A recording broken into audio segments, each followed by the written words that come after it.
Nakita na. Love siya ni Connie. Oo. Winnie Cordero. Cordero. Totoo mo, sabi ko sa FPU.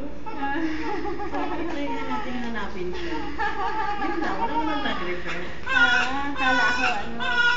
May nag-refer. Wala po. Tapos sabi ko, nakita ko, dyan sa Dr. Natasha. Sino kaya yun? Sabi ko, yun lang yung medyan niya kaya. Yun po. Yun eh. Magkasama kami sa clinic. Ayun nga ako nakita ko kayo doon. Clinic, yung Sa kabila, siya yung sexy. Yung sexy, oo. Nilaloko ko. Anak na kayo? Hindi ko pa lang alam. Siya na yung nilaloko ko yung katabi mo. Hindi. Hindi. Feby. Ada. Pangalan niya Aidan. Aidan Rice.